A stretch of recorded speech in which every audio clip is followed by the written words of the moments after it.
नमस्कार, आप देख रहे हैं महाराष्ट्र फाइल्स। आपके साथ मैं हूं परवीन शेख।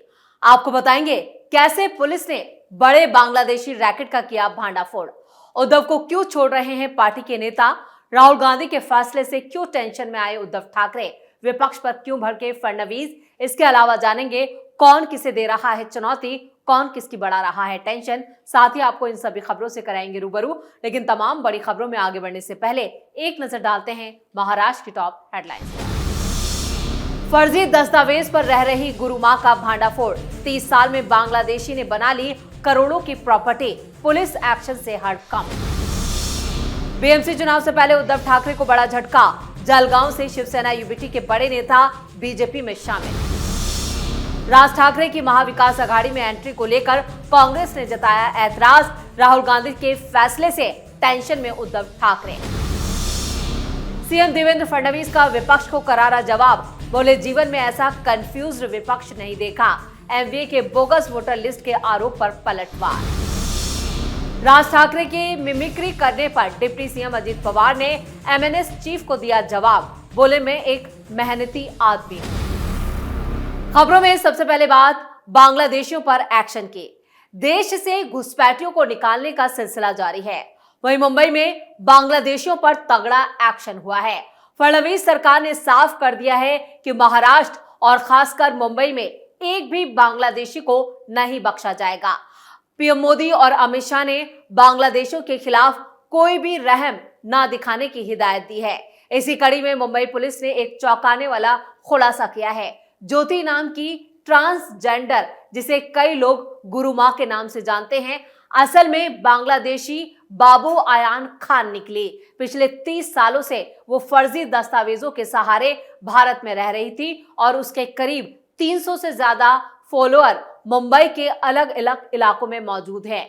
पुलिस के मुताबिक ज्योति ने भारत का जन्म प्रमाण पत्र, आधार और पैन कार्ड जैसे कई दस्तावेज तैयार करवाए थे, लेकिन हालिया जांच में ये सभी दस्तावेज फर्जी निकले, जिसके बाद शिवाजी नगर पुलिस ने उसे गिरफ्तार कर लिया। दरअसल कुछ महीने पहले जब मुंबई में अवैध बांग्लादेशी नागरिकों पर कार्रवाई चल रही थी, तब ज्योति के कुछ साथी ट्रांसजेंडर्स को भी पकड़ा गया था। उसी दौरान पुलिस ने ज्योति से पूछताछ की थी, लेकिन वैध दिखने वाले दस्तावेजों की वजह से उसे छोड़ दिया गया था। अब जांच में सामने आया है कि ज्योति के मुंबई में 20 से ज्यादा मकान हैं, जिनमें ज्यादातर रफीक नगर, गुवंडी, देवनार और ट्रॉम्बे इलाके में हैं। इन इलाकों में उसके अनुयायी रहते हैं जो उसे गुरु मां मानते हैं। शिवाजी नगर, नारपोली, देवनार और ट्रॉम्बे और कुर्ला पुलिस स्टेशनों में कई दूसरे मामले भी दर्ज हैं। इस मामले में मुंबई पुलिस ने पासपोर्ट अधिनियम और भारतीय न्याय संहिता की कई धाराओं के तहत आयान खान उर्फ ज्योति उर्फ गुरु मां को गिरफ्तार किया है। उससे पूछताछ जारी है। पुलिस की माने तो आयान उर्फ गुरु मां मुंबई के अलावा कई और जिलों में भी सक्रिय थी और इसके कई और फॉलोअर्स भी गिरफ्तार किए जा सकते हैं। यानी एक बड़ा रैकेट ये बांग्लादेशी चला रहे थे। लेकिन हैरत की बात तो यह है कि 30 साल में इस गुरु मां ने करोड़ों की प्रॉपर्टी मुंबई में ही जमा कर ली थी। इतनी दौलत देख के जांच अधिकारियों की भी आंखें फटी की फटी रह गईं। वहीं आपको बता दें कि एयरपोर्ट से भी कुछ बांग्लादेशियों को अरेस्ट किया गया है और इसके साथ ही एक बड़े नेटवर्क को ध्वस्त करने की बात जांच अधिकारियों की तरफ से की जा रही है। खबरों में आगे का रुख करते हैं। बीएमसी चुनाव के लिए उद्धव ठाकरे एड़ी चोटी का जोर लगा रहे हैं, तो दूसरी तरफ उनकी पार्टी के नेता उनका साथ छोड़ रहे हैं।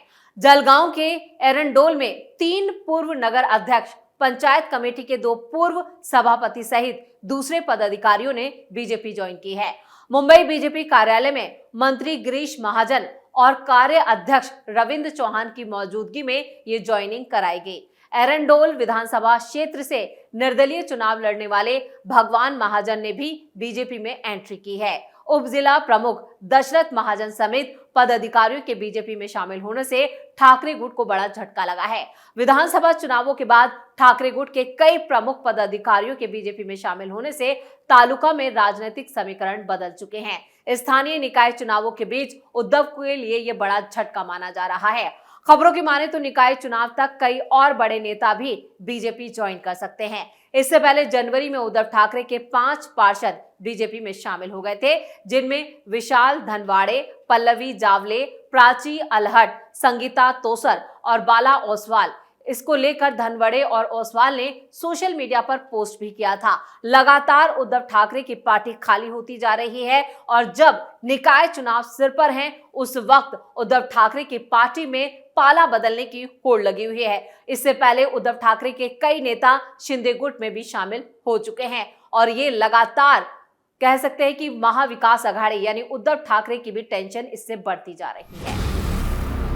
खबरों में आगे का रुख करते हैं बात राज ठाकरे की। महाविकास अघाड़ी की हालिया बैठकों में मनसे प्रमुख राज ठाकरे की मौजूदगी ने राजनीतिक गलियारों में नए समीकरणों के संकेत दिए हैं। उद्धव ठाकरे लगातार राज ठाकरे के साथ नजदीकियां बढ़ा रहे हैं, जबकि कांग्रेस इस गठबंधन में मनसे की एंट्री को लेकर खुलकर समर्थन नहीं दे रही है, यानी कांग्रेस इसको लेकर नाराज है। राज ठाकरे, उद्धव ठाकरे और एनसीपी प्रमुख शरद पवार की मुलाकातों ने यह सवाल खड़ा कर दिया, क्या अब मनसे को एनडीए में जगह मिलने जा रही है?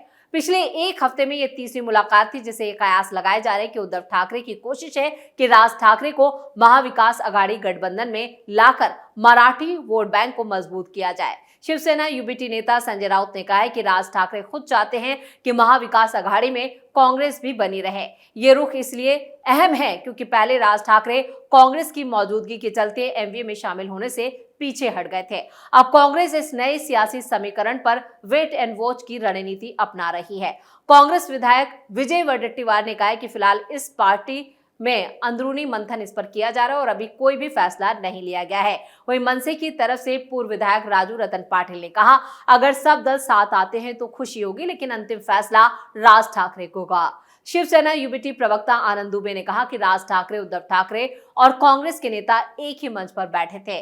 इससे इस बात का संकेत है कि सब साथ आने को तैयार हैं। राज ठाकरे की एमवीए में एंट्री को लेकर कांग्रेस के भीतर मतभेद भी नजर आ रहे हैं। पार्टी को आशंका है कि इससे बीएमसी चुनावों में परंतीय जो वोट बैंक है, यानी बिहार और यूपी के रहने वाले लोग हैं, जो वोट बैंक है, उस पर असर पड़ सकता है। आने वाले दिनों में तस्वीर साफ होगी मनसे महाविकास अघाड़ी का हिस्सा बनती है या नहीं, लेकिन फिलहाल कांग्रेस का रुख अब भी इसको लेकर सस्पेंस बरकरार है। लेकिन राहुल गांधी ने उद्धव ठाकरे को फोन पर साफ कर दिया है कि राज ठाकरे के लिए महाविकास अघाड़ी में कोई जगह नहीं है। अगर राज ठाकरे एमवीए में शामिल होते हैं तो कांग्रेस इस गठबंधन से अलग हो जाएगी और बीएमसी जो निकाय चुनाव है उसमें कांग्रेस अकेले चुनाव लड़ेगी। और इसको लेकर भी कांग्रेस की भी महाराष्ट्र कांग्रेस की एक बड़ी बैठक हुई थी, जिसमें यह फैसला लिया गया है कि कांग्रेस को स्थानीय निकाय चुनाव अकेले लड़ने चाहिए, क्योंकि गठबंधन में रह के उसे सिर्फ नुकसान होगा। इसलिए कांग्रेस इस गठबंधन में खुद ही नहीं रहना चाहती है। लेकिन राहुल गांधी ने भी उद्धव ठाकरे को साफ साफ चेता दिया है कि राज ठाकरे अगर गठबंधन में आते हैं तो कांग्रेस इस गठबंधन से बाहर हो जाएगी। और खबरों में आगे का रुख करते हैं बात वोटर लिस्ट को लेकर मचे घमासान के। विपक्ष के प्रतिनिधिमंडल ने राज्य चुनाव आयोग से मुलाकात की थी।